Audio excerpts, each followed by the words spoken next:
Така че в този смисъл не може да се каже, че една нормативна уредба може да регулира дайте това да влезем нещо. в такъв случай с повече конкретика, явно ще трябва аз да насоча по-добре.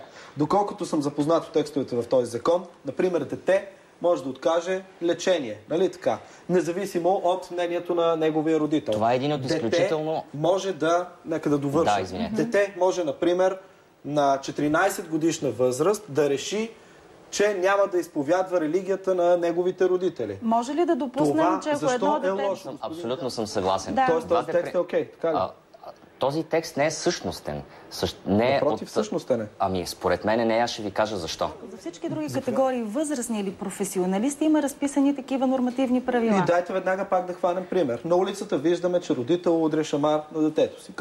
Какво се случва в България днес? Сега, голямата разлика е, и аз тук искам даже да помогна малко, нали, на родителите.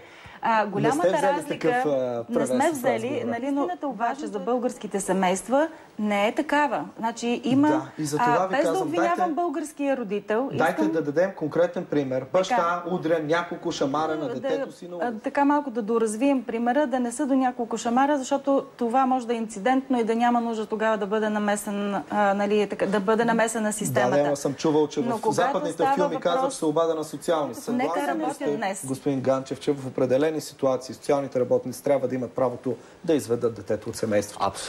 Абсолютно съм съгласен. Въпросът е, че това, за което с вас си говорим в момента, въобще не е предмет на проекта за закон за детето. Той дава възможност за насилие. Не очакваме закон, в който да пише за Петровия, така за Иванови иначе. Не.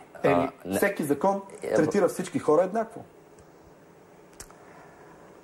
Той не третира децата на такива като деца в риск, за произволна намеса на държавата в живота на всяко семейство.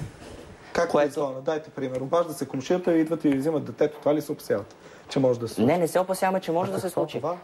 Това нещо се случва в целия свят, в Западна Европа. Като в романа на Орел. Децата ще портят родителите си. Но това е изключително, да сатанизираме други групи хора, не е добре. Да не се сатанизираме един друг. Мариана Банчева и Явор Ганчев, чието организации и фамилиите ви са близки, че организациите. Би било добре... Национална мрежа за децата, национална мрежа... Да не сатанизираме по никакъв начин и да не идеализираме също по никакъв начин.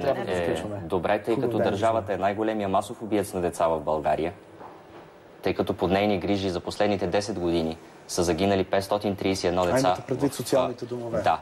По начина, по който държавата се грижи за децата, които са под нейна опека, поставя под изключително съмнение как ще може държавата да регулира семействата в отношенията в семейството вътре. В такъв детайл, в какъвто е този проект. Благодаря ви за този разговор. Успешен ден.